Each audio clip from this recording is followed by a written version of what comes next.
Good afternoon, and thank you for joining us for this Achates Live and Achates Inspires session, which has been pre-recorded for broadcast on Tuesday, the 19th of November. My name's Deborah Larwood, and I'm Director of Income Generation here at Achates. We're a cultural consultancy company supporting commercial and contributed income generation, impact measurement, evaluation, business planning and strategy at an organisational and policy level, as well as leadership development, change management and recruitment.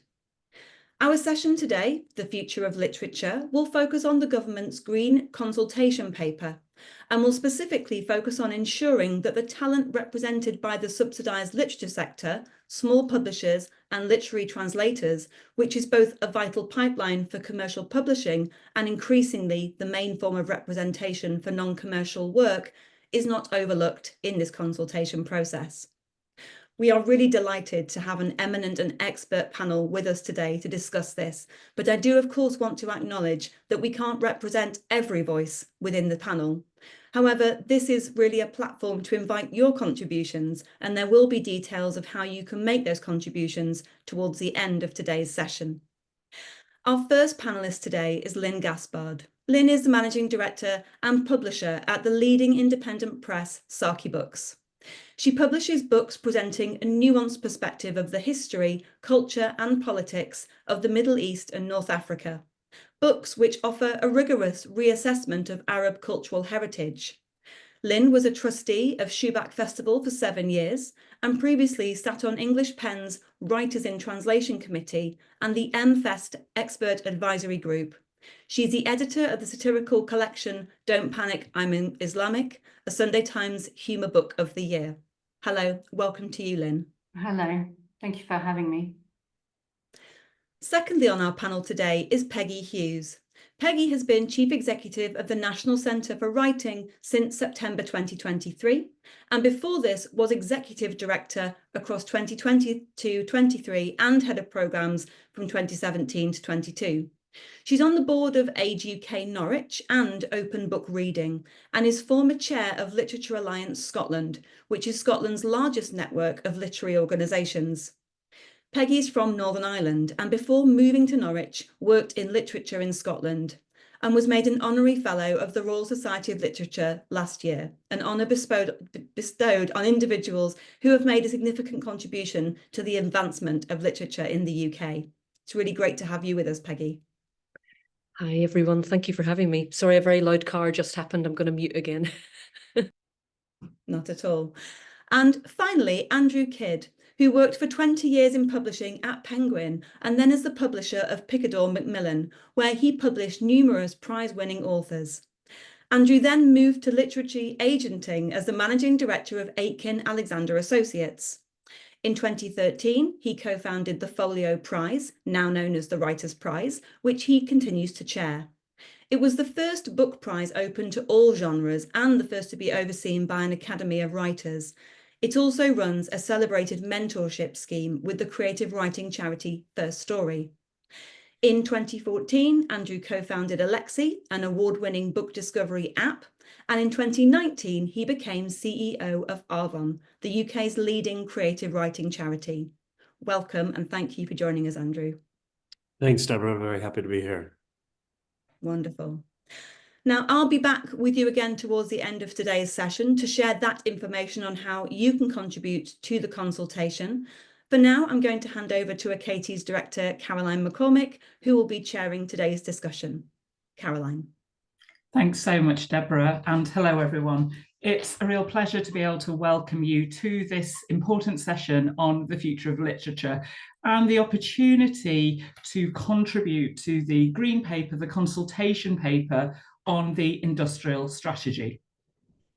The idea of an industrial strategy has long seemed to me to be something our country is in urgent need of, as we look to the future and consider how we continue to thrive as a nation. So when the government announced the consultation to inform just such a strategy, I both welcome this and the fact that the creative industries has been acknowledged as a key sector for focus.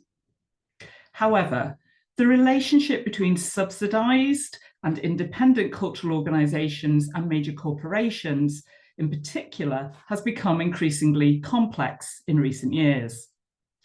Arguably, this tension is at its most pronounced in the art forms which are perhaps most commodified.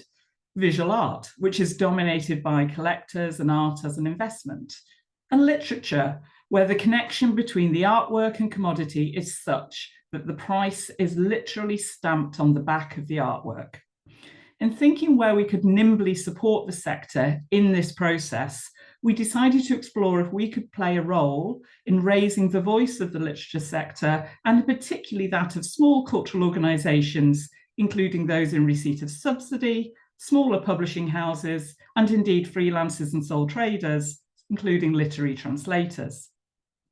This is in part driven by my own passion for literature, but also because it receives such limited resources as an art form.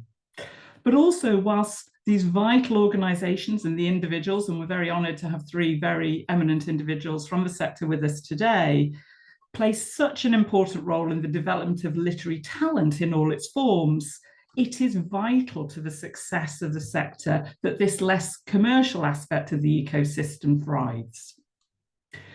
I should note that in the 8 types of impact of culture and heritage, which I'm sure many of you are familiar with and are on our website, if not, which I developed in 2020, and more to follow on this subject soon, we always argue that the first type of impact from which all of the others flow, whether economic or educational, or mental health or well-being, is the intrinsic or the creative benefit. So it is also vital that this economic strategy also considers the art form, and not least at a time when the direct connection between literary talent and publishing in larger houses has been increasingly eroded.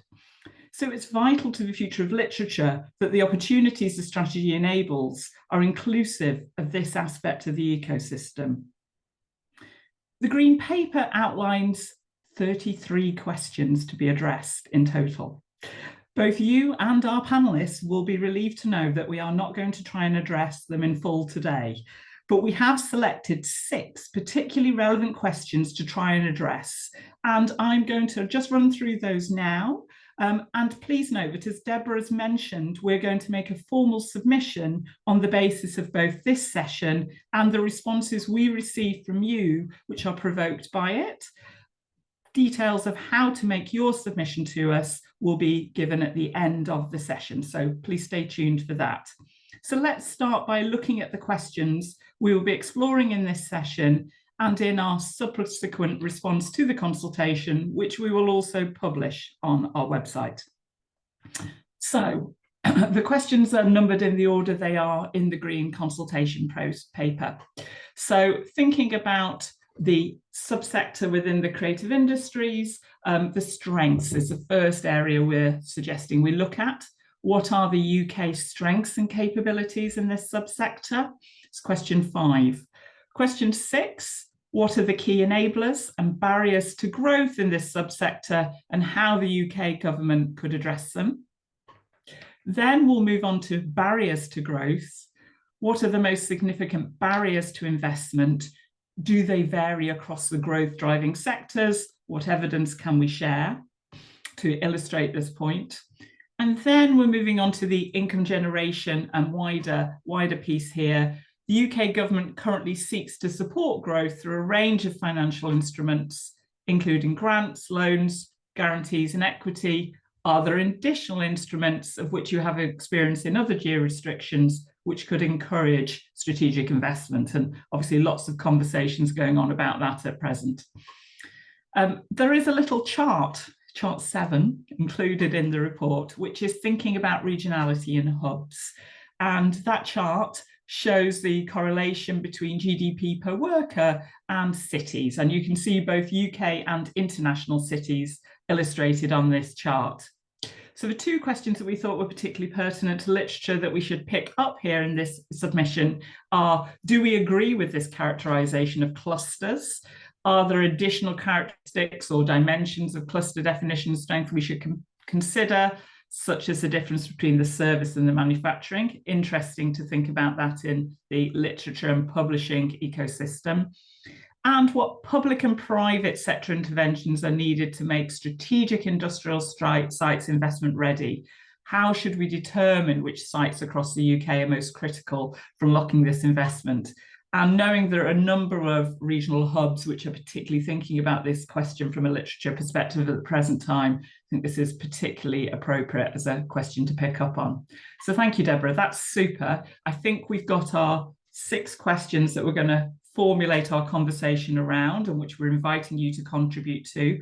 I'm now going to turn to each of our eminent panelists in turn and ask them just to give us a little bit of a preamble, a little bit of an introduction in terms of their thoughts and responses. Perhaps we then dive more deeply into the conversation of those specific points. So I'm going to turn to our panelists, starting with Lynn, if I may. Lynn, would you like to share a few thoughts and reflections with us? Certainly. We definitely need more investment in the literature sector to ensure and support diverse and innovative voices, and to nurture and develop authors, and to ensure a diversity of publishers, independent publishers and independent retailers. As you've mentioned already, literature receives a smaller share of funding compared to other creative industries, yet it is often the bedrock of these industries. Literacy and reading for pleasure, I think you also mentioned, are central to people's life chances, and actually also to build empathy. So it adds immeasurable value to our society, to our culture and our communities. However, really shockingly, I think today 1 in 7 primary schools doesn't have a library. We know that public libraries are closing and struggling, that university libraries are hit with their deficits. Writers are struggling, well, they can't often earn a living off their work.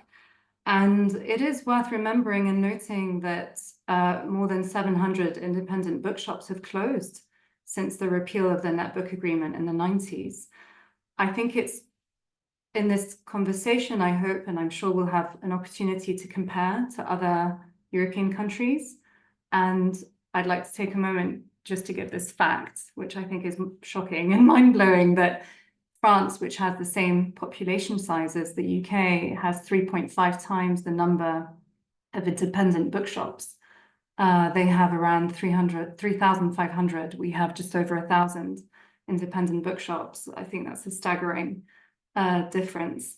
Indie publishers and writers, of course, are cash poor, and independent bookshops are cash poor. And we have to deal with incredibly tight profit margins. And we're often, publishers I'm speaking of now, are at the mercy of our distributors, several of which have closed over the last few years. Our distributor went into administration over summer and owe us tens of thousands and have lost lots of our stock and so on. So I'd love to explore the distributor that's run and owned by other independent publishers or by a charity. I know that I think Booksource in Scotland have a very interesting model. And also we're at the mercy of buyers at chains who dictate terms regarding prices and covers and such. Bestsellers and books are being sold in supermarkets, online, in ebook and audio formats at a fraction of the RRP. You mentioned that the price is plastered on the book, but it's only a recommended retail price, and therein lies, I think, the issue. But regardless, all of which makes for a rather fragile ecosystem. I know that we're not here just to complain and to moan. So I do have some ideas, and I'm sure that Andrew and Peggy will have far more creative and interesting ideas in regards to how to support writers. But, you know, ultimately, I have a few, so it would be nice to have more paid residencies and not just free residencies, so that they are accessible to a wider tranche of the public, of the writing public. And also, of course, more support for writers at the early stages of their careers. I know there's the Time to Write grant from the Arts Council, but I'm not aware of many others or any others. In regards to small indie publishers like my own, I think it would be interesting to be mindful of not necessarily increasing the types of grants, but the grants themselves, because often they'll only cover a small tranche of, let's say, the translation cost. And then it's up to the publisher to make up the difference, which isn't always very easy, right? But as I also mentioned, you know, it's becoming increasingly difficult to operate in this climate. And I do believe that, as is reflected in all our other industries, you know, this free market, whatever, it's been very short-sighted. And, you know, this is a wonderful opportunity that we have today to consider the long-term impact of, you know, all these measures, which I believe have devalued the book, right, over decades. Why is it so cheap? You know, so I'll end on another thought, which is that perhaps, you know, these literary hubs, you know, publishing houses, for instance, I mean, I'm obviously going to discuss see it from my perspective, should be considered as not simply as offices, but as community organizations, because we are not detached and removed, especially small independents. You know, we work so closely, and it's sort of a it's a very close relationship with both virtual and sort of what's the word I'm looking for, physical communities. And in that sense, if we can be considered in that way, then we may have more access to funding. If you consider the funding that's given to theatres and, you know, to those sectors and other art sectors. Wonderful. Thank you, Lynn. What a brilliant, sweeping opening provocation. Really appreciated. Thank you so much. And I'm frantically scribbling down points to come back to there. So thank you. That's wonderful. Peggy, if I may, I'm going to come to you now and to ask you to share your initial reflections. Thank you. Yeah, happily, Caroline. Thank you, Lynn. Gosh, that covered a lot of brilliant ground and lots that resonated with me as well, I must say.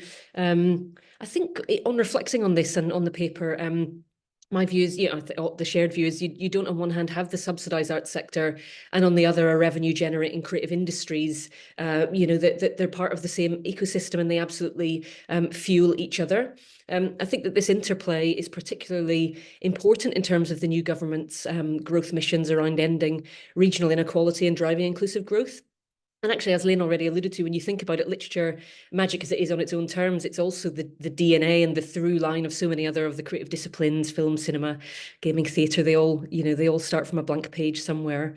And so thinking about what needs to be taken into consideration, and very much from the point of view of being, you know, Chief Executive of the National Centre for Writing, where our core work is supporting writers and translators at an earlier career stage. I think I found it really useful to try and think of some of the writers we've seen and supported and think about what success has meant to them and what support has been given to them. So I flipped it a little bit and looked through the other end of the lens. And I think we could all do that. We're all doing that work, I think, to try and support writers and translators. And certainly also my peers within the regional literature development agencies are doing this same work on a very local, regional level. Striving to kind of build platforms and opportunities and readerships for those writers. So I thought I'd speak through the example of Sarah Perry, who is now one of our patrons here at the National Centre, Booker Longlisted Writer. And you know, this is a piece that she was very public about on winning a good couple of years ago, the best book of the year for the East Anglian Book Awards, which is for the best writing of the region. And she wrote a really beautiful piece and it was about kind of how, effectively subsidised literature has supported her trajectory. And facilitated her having a career as a professional writer. I love this quote: having been fortunate enough to have been awarded a prize, I know how the generosity and praise of peers can see a writer through a cold Tuesday afternoon when putting one word in front of another seems a hopeless endeavour. But in other terms, you know, it was through, invitations, access to different career-making resources. It was through targeted assistance for writers. through supporting writers like Sarah through Arts Council applications and funding, in helping take up an opportunity as a UNESCO writer in residence in Prague, through which she researched and wrote her third novel Melmoth, and countless other interventions that I think definitely we can say led to Sarah's book The Essex Serpent, now being an Apple adapted TV programme, and having contributed directly and indirectly to the employment of many others in the creative industries and many others in that sector. And also to say that Sarah's now Chancellor of the University of Essex, which I know she's extremely proud there to be doing brilliant work in showcasing to a new generation of creative practitioners what local talent and global talent, they can be one and the same thing. So thinking of it from my point of view, what needs to be taken into consideration, I think cutting back from the paper, it needs to start with education. Lynn alluded to this, libraries, school libraries. It needs to start from early years. It's good to see that the new government are talking about creative education being a priority, but it goes all the way through school from early years, I think. I'd also mention or address of the prevailing narrative that the humanities and the arts aren't worth, kind of consideration as careers, that there's no value or chance of financial return or stability. I think we need to kind of really address that. Obviously, Lynn's already alluded to various, the investment that we need to make. I'm sure we'll get into that in other ways, but I think as a sector, and especially for literature, we need to be making a really strong and compelling case for the value of what we do and why we do it and for whom, and in all sorts of different areas, not just the subsidised arts funding sector. I completely agree that we need the ability and the support to take risks in the work that we do and in the sorts of writing and voices that we're supporting. I know that our friends in New Writing North say, talent is everywhere, but opportunity isn't. And that sort of talent really needs nurture and really needs funding to thrive and to be seen and found. I think as well, the pipelines through which UK writing can reach wider international markets. And I'm thinking here of the infrastructure that we find ourselves in with book fairs, festivals, publishing, translation opportunities. They all require networks, funding, and strong partnerships. And even there, again, on the topic of networks, a good friend of mine, Hilary, who's a brilliant CEO of a Belfast-based literature organisation, she says networks are like fungi. They're absolutely vital, but you only know they're there if you know they're there. And I think of the people like she and I who did not know they were there coming through. So I think that's another important point. And I think investing in affordable workspaces for artists and putting the needs of the artists first are absolutely fundamental. I'm sure I could go on, but I'm also aware Andrew will need to say his piece. So I'll stop there for now. Brilliant. Thank you, Peggy. And I love your flipping of the question there. I think one of the challenges that I'm really conscious of is the fact that from an external perspective, it's hard to understand how literature organisations like your own help writers to thrive and build a career. And I think you've given us a great insight into that in that provocation. So thank you. Andrew, I'm sorry to ask you third in this really interesting opening element of the session, but would you mind adding your thoughts and reflections, please? Yeah, I mean, well, obviously Lynn and Peggy have covered a lot of ground there, and I think it will be good to move on to the general conversation quickly. I mean, just really to pick up on the idea of the pipeline, which is what Arvon was sort of created to do, is especially at the earliest years, and the way that writing and engagement with literature more generally is taught in schools, which is fairly reductive and tends to kind of almost approach literature as a STEM subject or want to measure it in a kind of metrics-based way. Arvon was set up 60 years ago to address or redress that. And I think that, there's a lot in the papers about skills development, vocational skills development, and to the extent that writing is a vocation and creativity is something that young people need to be exposed to, I don't think we'll ever be able to rely upon the traditional education system to do that. So writing development organizations such as the National Center for Writing or Arvon are going to really require, if the government's going to make good on its commitments, to significant investment beyond just the sort of standstill investment that we enjoy now. So I think that's that really the pipeline, which then feeds through to Lynn's publishing and all other publishers, needs to be properly supported in that way. I was also, in a positive way, struck by the emphasis on regional development, and something certainly we are discovering at Arvon, and a real change in focus for us has been around going into these communities, these underserved communities, and much more proactively engaging people. You can't be as passive as perhaps you once were if you're going to reach into those communities and make creativity and creative writing something which kind of becomes central to people's sense of purpose in life, and you know, all of the transformative effects that can then have. So wonderful, thank you, Andrew. And I'd love to pick up on something you've started to sort of explore in detail there, which is about the pipeline and the connectivity to schools. I'm interested within this about the literature tension, and perhaps we can come to that in a moment, because I know that's an ongoing, always conversation in the sector. But one of the things I'm really conscious of is that we have got this government review of Arts Council happening over the next year. We know that one of the things that DCMS is really conscious of is this redistribution question, and potentially going back to Jenny Lee's white paper and the link to schools being something that they're likely to focus on. Could you think about some recommendations there in terms of connecting to education policy, but indeed wider policy, taking back Peggy's point about the devaluing of culture and the humanities? Absolutely. Are there some things that we should be doing in terms of that connectivity piece with schools and that type pipeline of talent from the outset? Andrew, I'm going to ask you that first, if I may. Yeah.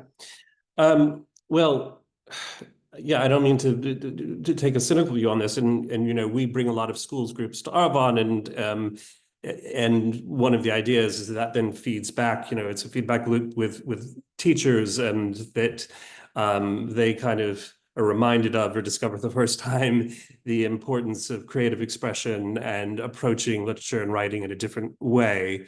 But I don't hold out great hope that that's really going to profoundly change. I mean, Peggy mentioned that the government has said that they want to put more of a priority on creativity and really separating that out from the STEM subjects. We shall see. I mean, I would be delighted if that happened, but I kind of feel like writer development organizations are going to always be necessary to supplement, or really not just supplement, but really pick up in all the ways the slack that traditional education just doesn't address. Or yeah. So is there a question there in terms of, as DCMS looks at the Arts Council remit, it's that connectivity between education policy, cultural policy and strategy there that, you know, essentially, obviously they're going to look for opportunities in particular for efficiency as opposed to just sheer investment, it seems to me. Absolutely.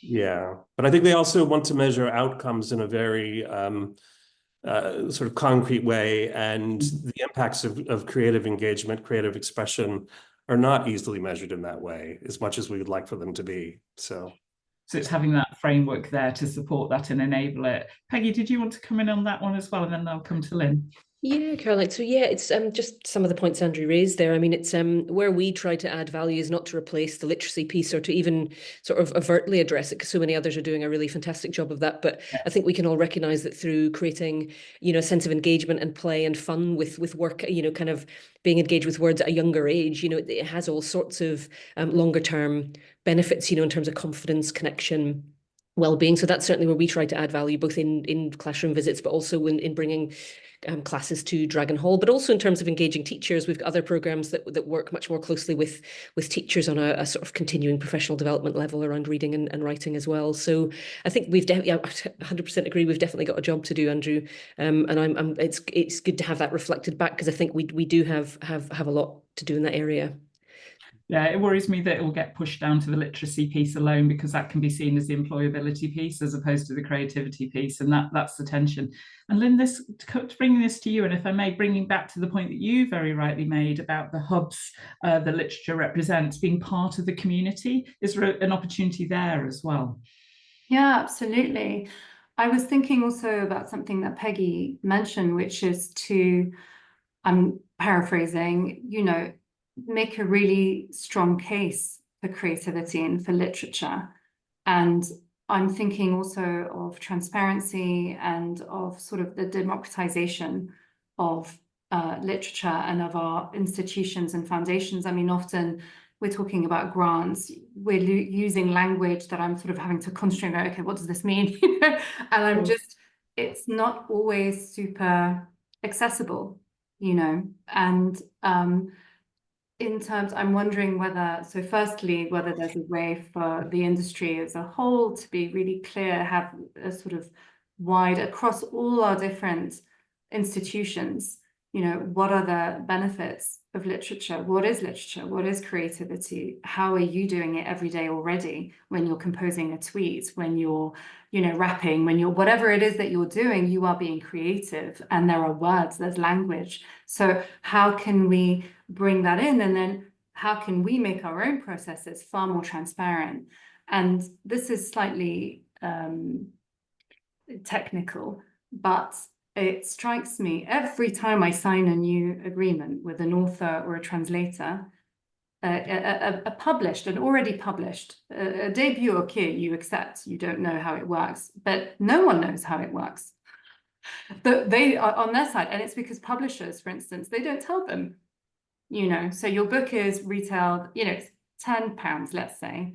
We don't get £10. We're lucky if we get £2.50, and then you will get 10%, you know, and just explaining, you know, how does publishing work? You know, what are the terms? I mean, this is, I guess, probably more interesting to authors and translators, but just thinking as a whole, you know, I think it was Peggy that also mentioned discoverability or issues with, you know, you're talking about the fungi or that just to be perhaps not take things for granted and make things very open and accessible, so that you know, anyone, well, as long as there's skill and that you work hard, anyone can be a writer.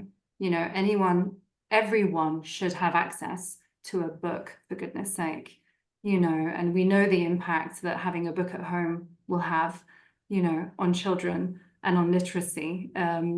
So yeah, I hope that was helpful. No, that's really helpful. Thank you. And I guess one of the things that I'm really conscious of here is that it's an industrial strategy. It is therefore, of course, framed through a growth lens as a result. And obviously, I think that what we're all saying here is that economic value growth is really important, but it's not the only form of value. And of course, that's something at Achates where we're talking about all the time with our 8 types of impact and saying the intrinsic is first, absolutely. But answering the question, what are the key enablers and barriers to growth in these subsectors? What could the government do to make sure that the growth is at the grassroots as well as at the major institutional corporate level as well? What are the things that each of you would like to see happen? And Peggy, perhaps I'll come to you first on that one. Yeah, I suppose this is really about sort of the barriers that exist to that idea of growth that we're meaning. And I suppose that, you know, we know that there's a huge regional inequality that's in play across the country, that the vast majority of employment, investment and wealth is concentrated in London. And, you know, the government has got levers to play with, I think, across clusters and corridors and things. And I think they are, you know, they're mentioning that in the paper, which is great to see. But I think that you know, those kind of anchor institutions that exist in those places do need support and nourishment, you know, to create those opportunities at the local regional level for people who choose to build their lives there rather than taking the centre of gravity and moving to London. I think that there are probably things that Lynn and Andrew could speak better to in terms of, you know, publishers and really the trade. But it strikes me, even from my position working mostly with writers and translators, that there are, you know, increasingly punitive trading arrangements in place for small publishers. You know, we see this on Twitter all the time, how people are being penalised and rebuffed in terms of trying to have a trade that exists outside of the UK. I think visa policies that restrict the movement of artists and that restrict travel and opportunities to meet and connect are desperately problematic and ethically horrible. You know, the way publishing works, I think Lynn mentioned earlier, you know, it's a short term, it's not a long term view. Often, you know, we're seeing writers not being invested in, that they've got one chance to publish one book, and if that doesn't do well, then that's your lot, really. I mean, I think more generally, just average pay across the arts remains problematic, and that people aren't going to pursue careers, not just salaried ones, obviously, but more riskily ones that aren't salaried in the industry if there's no guarantee that they can make a sustainable career there. So just a few starters for 10. line. No, brilliant. Thank you, Peggy. And of course, I'm conscious that I think the average writer's earnings is in the region of £7,000 now per annum. And, you know, you have got instruments that other nations have adopted, such as artist wages, etc., that you could potentially decide that you wanted to advocate for. I'm not sure how positive a response that would be, but it is interesting that there are instruments and levers that are being developed there. Absolutely. Lynn, shall I come to you next on this one? I'm really interested in what you said, that they want concrete. You know, I think that the arts, in a way, maybe should be understood in the same way as science. You know, how much funding does science, the scientific discovery, receive? And often, you know, anyway, the point is that it may take a writer decades or a decade or, you know, how many years to create their masterpiece, but they have to be supported and nurtured. And again, the value, you know, this isn't just literary fiction, which of course, you know, there was a study in the States that showed that reading literary fiction increases empathy, or a genre of fiction does not. Anyway, interesting. But also various forms of, you know, non-fiction writing, right, which can directly, I mean, we know that books change lives, and they are essential to a society's progress. And how I do think personally there should be a change in the philosophy or the understanding of art and creativity, and it should be subsidized in the way that art is subsidized in other European countries, you know. And as Peggy mentioned, you know, we don't want to see any more ads saying, you know, don't go for a career in the arts, you know, study to become a nurse. I don't know what it was, you know, a few years ago. It was a ballet dancer, wasn't it? Yeah. Was it a ballet dancer? You know, what we'd like is for unknown poets to be platformed at, you know, equivalent of inaugurations in this country, you know, and for them to then become stratospheric, their sales, and, you know, so yeah, I think there needs to be a real commitment and an adjustment in the philosophy and the understanding of the contribution of art in all its forms, of course. But, you know, sorry if that was a bit abstract. No, absolutely not at all. I think it's and in terms of our communities, you know, Saki, for example, is a great example because we speak to a very specific community. You know, we represent, we specialize in books from and about the Middle East and North Africa and the wider Muslim world, and communities that often feel misrepresented or underrepresented in the UK. And even within those communities, we publish minorities within minorities, you know, and often books are when you feel dislocated or you feel, you know, uprooted when there's war back home or genocide or whatever. It can, you know, it's your lifeline, literally. And, you know, we understand that books, the impacts and the importance that books can have, whether we publish books that are then distributed in prisons or, you know, because we have partnerships. And I guess we should discuss partnerships and all this plethora of incredible organizations that operate in the UK, which again brings me back to Peggy's point, which is the networks. And maybe there should be, I don't know, it would be interesting to have some kind of body that gathers all of these, you know, representatives from all of these various organizations, and then we work together as a bloc. That might be interesting, but ultimately it's considering the long-term, what will be the long-term benefits. You know, it may cost a lot now, but what will we gain? And what have we lost since the repeal of the netbook agreement? You know, I want it back. It's a very clear request. You know, I think that may sound, you know, whatever, everyone's going to hate me, you know, but what have we gained? What have we lost? You know, what does the publishing ecosystem, what does it look like today? And how much harder is it for an author? Okay, you can get published, but for how long? Will you have your next book published? You know, how long is your career now? I think authors' careers are getting shorter because it's so much harder. Thank you. That's super, Lynn. And Andrew, just coming to you on that question of enablers and barriers to growth. Yeah, well, I mean, I think one of the problems with the idea of growth in relation to the literature sector and publishing in particular is that normally, and I think the sense in which growth is being used in this government paper is, thinking of business growth, economic growth, and frankly, literature across the sector, it's more about pedaling furiously just to stay afloat and keep your head above water.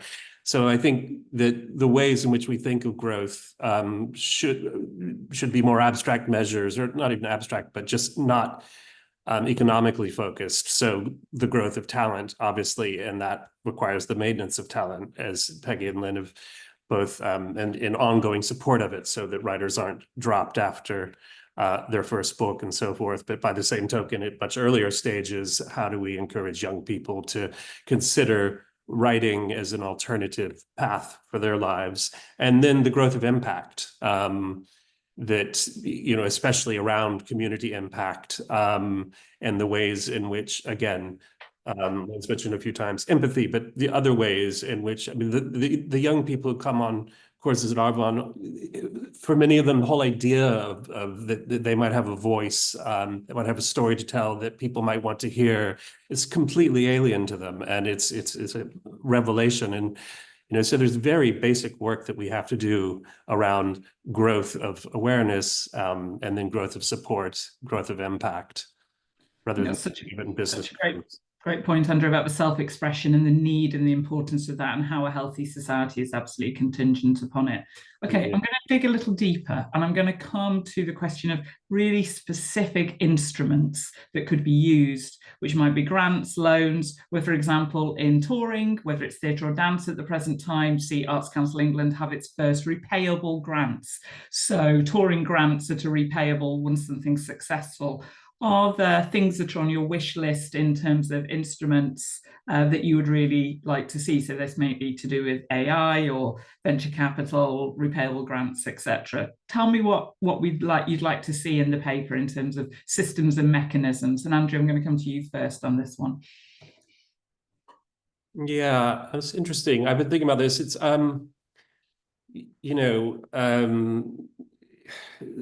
obviously there needs to, and I think Lynn touched on how there's always a tension between the need to be, as any sort of literature organization, entrepreneurial, and finding your own ways to generate some funds, and then relying upon statutory funding, trust and foundation funding, other sources of support. I don't know. I mean, I think obviously individual support, and philanthropy will always be important, but I'm not sure I can think of any sort of fresh mechanisms. Perhaps Peggy or... No, of course, thank you. That's great. Yeah, absolutely. Peggy.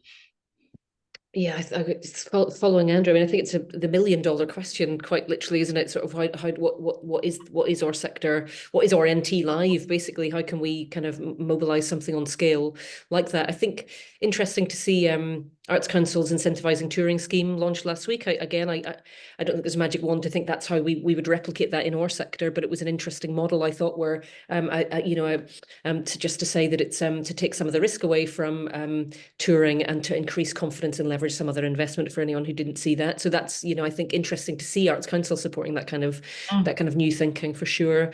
I mean, philanthropy for literature, we know that the numbers are really very low. Individual philanthropy, that is. So I come back to the idea of a case for support. What tricks are we missing in terms of making a better argument for the work we're all doing? I don't have a magic bullet either, but I'm in it for anybody who can tell us what that might be. Lynn, we're coming to you, and then perhaps I've got a question on this point as well. Lynn. I'd like, here's my shopping list. Go for it. I would like further subsidies and grants for independent bookshops, ditto for independent publishers, and ideally not to have to become NPO organizations. So for there to be just easier to access, let's say, and slightly less bureaucratic, but just on the understanding of the value that we bring to the cultural landscape and that we add. And also the fact that, everyone's getting bought up left, right, and center. Publishers' lists are being slashed. Everyone's buying everyone else or closing. The age of the conglomerates and monopolies, which I think is detrimental to a rich and diverse literary landscape. So it's so important to support indies. And for writers, I mentioned, again, so more grants to cover their complete costs. So this is the thing. No, either you grant the whole thing, you fund the whole thing, or why bother? I mean, there's an assumption, but it's not an assumption, but it's a fact that within publishing, the reason why it's upper class, middle to upper class white, mainly from the South, is because you need to have money to join the industry at all levels. How does one become a writer? I mean, I know I'm generalizing, but let's be frank, and please let's not give grants that part fund, so if you're going to do it properly. And yeah. No, fantastic. So my question to you all on this is really about AI and the kinds of AI schemes that we've seen coming across mainland Europe, which are bringing benefit not only to the writer whose work is being used, but also being used to help the literature sector more broadly. Is that kind of model and approach something you'd like to see the government thinking about in this as a result of the industrial strategy? Peggy, I'm going to come to you. Yeah, I mean, I think certainly AI is such a huge topic for every aspect of the industry that we're in at the minute, and I think that it will be a very popular move to try and find a way to monetize that for the greater good. For absolute certain, I don't see any reason to not want to see something like that happen. I think my limited knowledge of it, I'm not an expert on this by any stretch, but I think it's an industry that's moving at pace, and quite how that could be done would be very interesting. But I would certainly still support that as an idea, especially if there are no checks and balances on how AI companies are obtaining the content that they're working with. So yeah, for sure, I think absolutely. Part of a bigger question about the relationship to AI and the intellectual property, etc. Per se. Andrew, anything you want to add on that? Well, I'm all for AI properly applied. Obviously, there are threats to the industry, and for translators, I think that's an imminent threat. We're already seeing that, I think in the Netherlands in particular, where they're all trying to get all of their books translated within a matter of weeks. They're starting to use AI, and that's going to have a very real impact on the translation community. And I think certain forms of entertainment or written entertainment will be AI generated, sort of more genre-based forms of writing, so that from our perspective, we're going to have to put more emphasis on the value of the individual and the human-made voice. So that's a kind of contra AI input, but yes, there can certainly be very positive applications of it. I think we get to discover exactly what those are within the literature sector.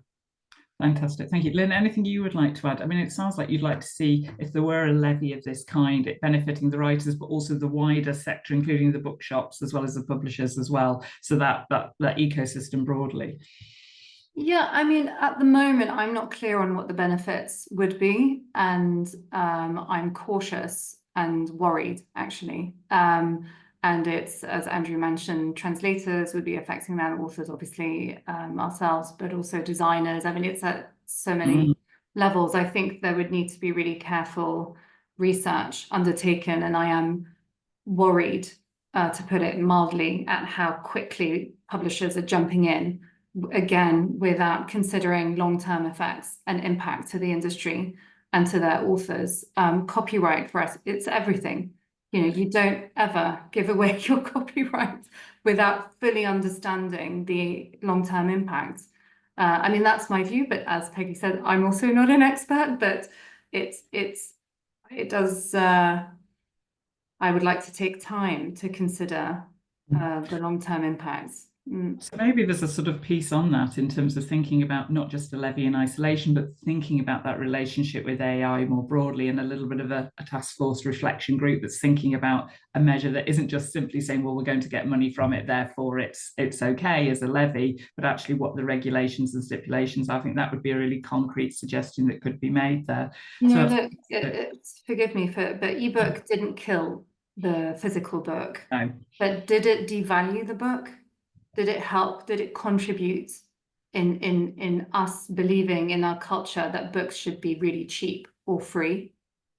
And anything that is going to further that, I'm worried about.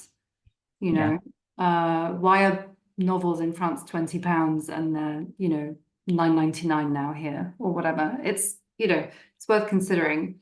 Definitely. Great. Fantastic. So I'd like to move on to one final question for you all, which is really about something you've picked up on, all of you individually, which is about the regional clusters, the hubs, the importance of having these corridors for talent, etc. Peggy, I'm going to come to you first again on this, because I'm conscious that you've talked to you're actually part, as National Centre for Writing, of a national network of literature agencies. And Andrew, I know you've been thinking very nationally in your work in Arvon. So Peggy, just tell me a bit about what you'd like to see happening in terms of making sure that the cluster focus only isn't on London. What would you like to see happen?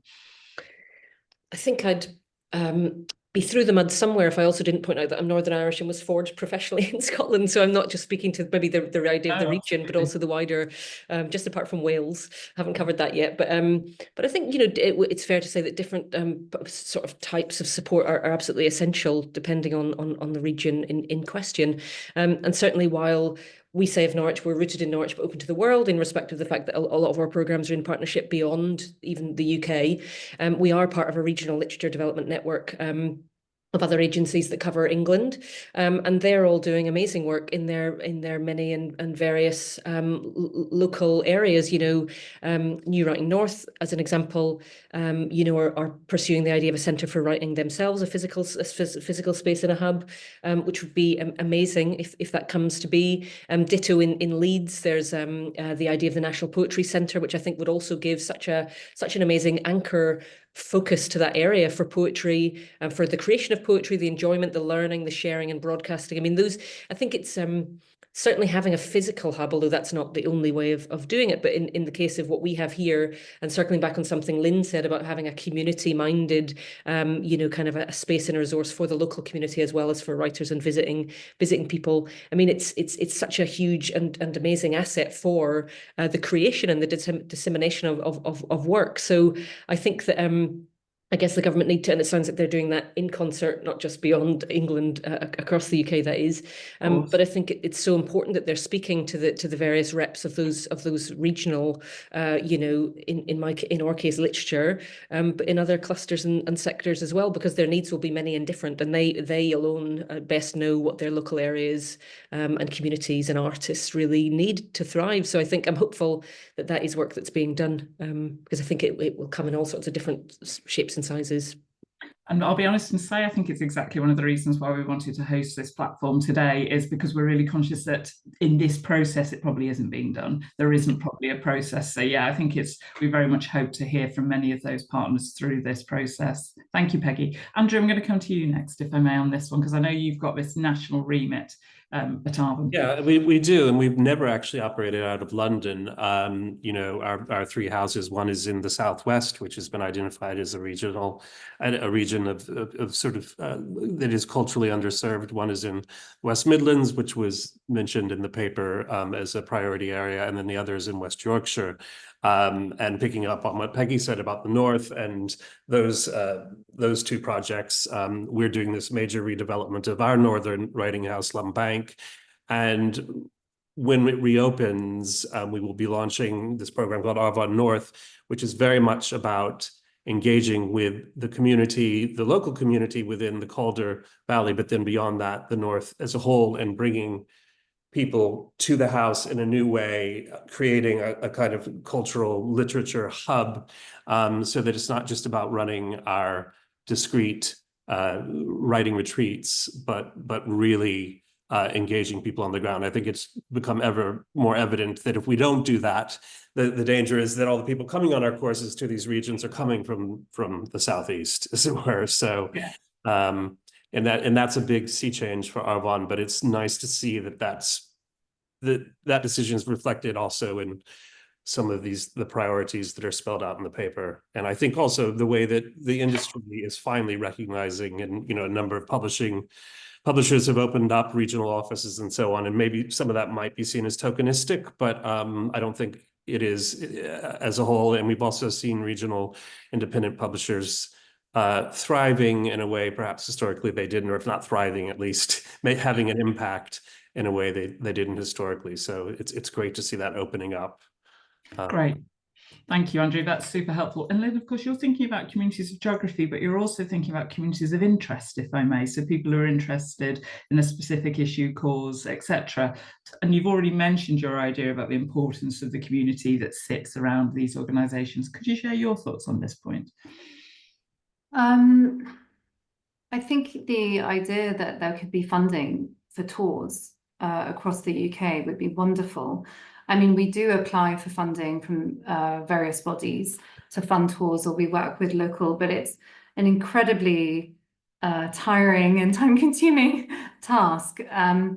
We just published a book called Daybreak in Gaza, which collects testimonies from 70 Gazans and Palestinians, and we organized it's a 4-week tour now, but it's cost a lot of money and taken a lot of time, and the authors were available to do so, but the response has been incredible at schools, at such a range of venues, and there's a real hunger actually from people, so that if we do want to encourage, then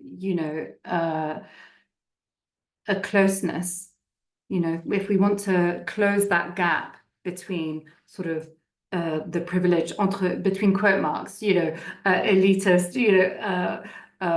publishers and their audiences, then I don't think there's anything else that we can do. And of course, that's a fragile ecosystem in this moment in time, with festivals and events, and which still haven't recovered post-COVID, post all the lockdowns. I wonder, this may be completely bonkers and impossible, and I don't know. Feel free, Lynn, go for it. But why not have, the Manchester Book Fair or the Glasgow Book Fair? Why does it always have to be in London? I mean, I know the vast majority of UK-based publishers are in London, but so what? Why don't we move? Everyone else has to come to us. Why can't we go to them once a year?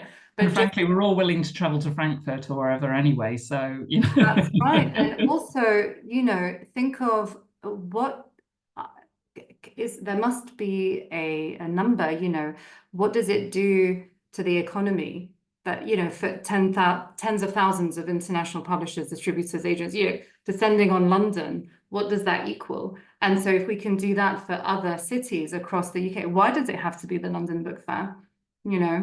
I think that's a brilliant provocation. Yeah, absolutely. Yeah, super. So Deborah's told me I've got time for one last question, so I'm going to take advantage, because it seems to me there's one particular topic we haven't touched on, which is about the fact that every good strategy has people at its heart, or at least in our view it does. And the theory of change at the heart of the Green Paper talks about the need to reduce skill mismatches, boost higher paid employment in these growth driving sectors. So I'd really just like to think with you about what could be done to increase the enrolment in these skill areas. You've all talked about the devaluing of these areas. We've talked about the poor employment, the poor wages, the poor earnings, according to whether employed or freelance. What are the particular skills and tools that we could be thinking about the government investing in to enable us to address some of these barriers? Andrew, could I come to you on this one?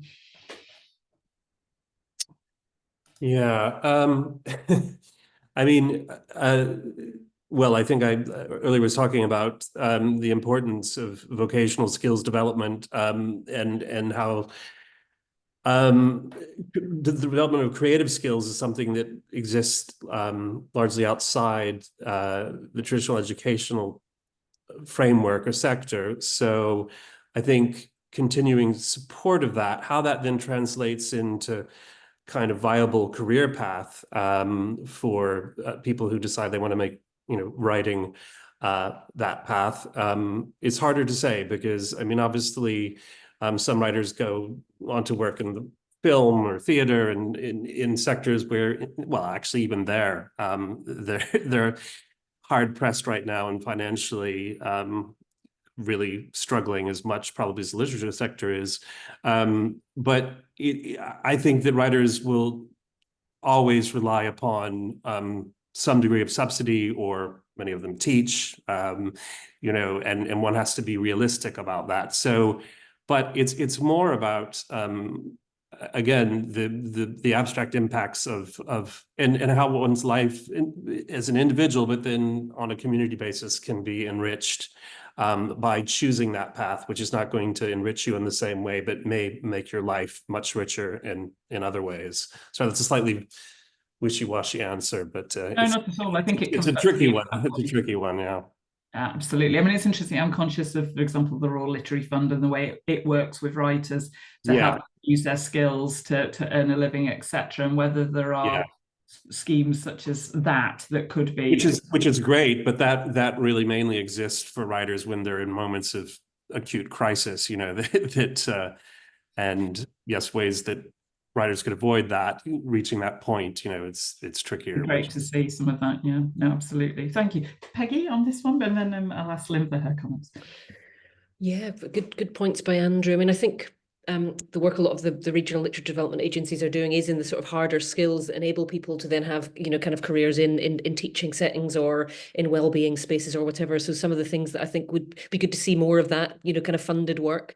For example, our escalator program, brings people together around really, hard skills, networks, mentoring, kind of really deep interventions at an early career stage. Ditto or emerging translator program as well. I think just opportunities to meet, connect and share. That's a bit of funding that used to be in place, the Go and See Fund. I just think that's so valuable for people to be able to get away from the desk, meet other people. We're still at that on a very low, low level way without the funding, but we still try and keep our doors open to other practitioners coming to us on swaps and visits. Other things that we're up to, things like technical opportunities to learn on the production side. Maybe we've got some partnerships with local, colleges here on how to learn the industry, sound teching, podcasting, the opportunity for early career practitioners to chair, to do their first workshop, to have their first commission. All of that's really valuable stuff, I think.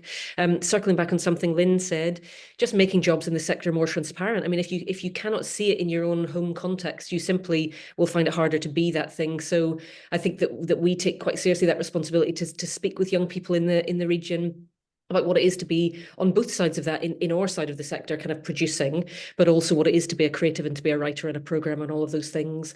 And I think I'll finish on two things which are both salary related. We cannot develop a highly skilled workforce without paying fair pay. So I think the more we can, as a sector, join up on that, and we pay the real living wage, we fair pay for fair work. I think that's so important that we try and make that the norm. And I would just finish by saying that interesting that Ireland have amazing, reputation as a producer of wonderful literature, and it's funny that they've got the basic income for artists. So I would maybe just leave that as my closing gambit on that one. Thank you, Peggy. I think that's a great provocation. Lynn, over to you. Yeah, I mean, I think Andrew and Peggy answered that really well. The Arts Council used to run these, I forgot what they call that, these diversity internships or something.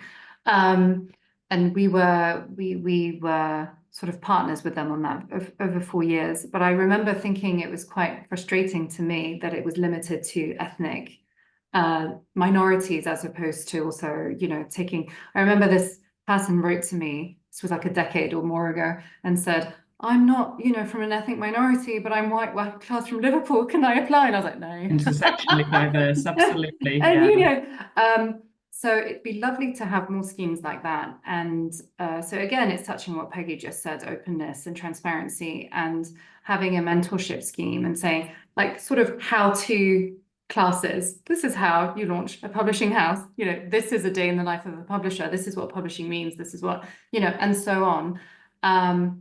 obviously we run, work placements and internships and things like that in-house, but, we're small and we do what we can, and it costs money because, yes, you have to pay. Damn it. I'm joking.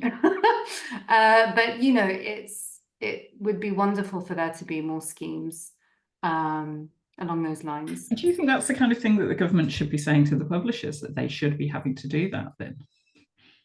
No, I think that it should be on offer and that there could be a body, for instance, within the literature department at the Arts Council that might lead on this, and then there could be some publishers on rotation, or we could do a new sort of traineeship scheme, Yeah. or mentorship scheme. When my parents set up Saki Books in the early 80s, they had a friend, I can't remember who it was now, but who was at Faber, and they paid him to do a few workshops and train them in how to open a publishing house. They were just recently here from Lebanon, and they were, so why not? But they had obviously the money to do that. Isn't that a great investment that they've made, and the legacy it's built? Absolutely. Yeah. That's extraordinary, isn't it? Absolutely. But how wonderful would it be to be able to repay the favor, or hand that over to others? Yeah. Wonderful. That's a very positive note for us perhaps to reach a conclusion on. So thank you all so much. Deborah, over to you. Thank you, Caroline. I'd just like to first of all say a huge thank you to our panelists, to Lynn, to Andrew, to Peggy, for sharing their really thoughtful reflections with us today. And of course, thank you to Caroline as well for facilitating this really important discussion. The next Achates Live for income generation professionals and Achates Inspires, which is of course for sector leader, those sessions will be in January of next year. So please do keep an eye on your inbox for the details that we'll be sharing with you soon. You can, of course, continue the conversation today over on Achates Community, which is our revolutionary digital platform launched in autumn of this year and our biggest evolution to date. If you haven't discovered Achates Community yet, it's dedicated to supporting and empowering cultural sector income generation professionals. And we offer support, knowledge and resources that we believe we need to excel in our roles in order to be catalysts for meaningful change within our organisations through our purpose-led and audience-informed approach. You can visit our website, achates.org.uk, to find out more about how to subscribe and to sign up today. Finally, if you'd like to respond to the Green Paper consultation questions that we've been exploring together today, and we'd really like to warmly encourage you to do so, then Achates will be collating input from colleagues across the sector and will be summarising this into a submission for government. You can send your thoughts through to our Director of Strategy, Fiona English, by emailing fiona@achates.org.uk. We'll put this message in the chat as well so that you can copy paste the email address out of there. We simply ask that all responses are received by 6 p.m. on Thursday, the 21st of November, in order that we can then collate those responses ahead of the government's consultation deadline, which of course is Sunday, the 24th of November. Please do include your position and your organisation, and also please do use the question numbers highlighted to respond. And of course, you can respond to as many or as few of the questions as you would like to.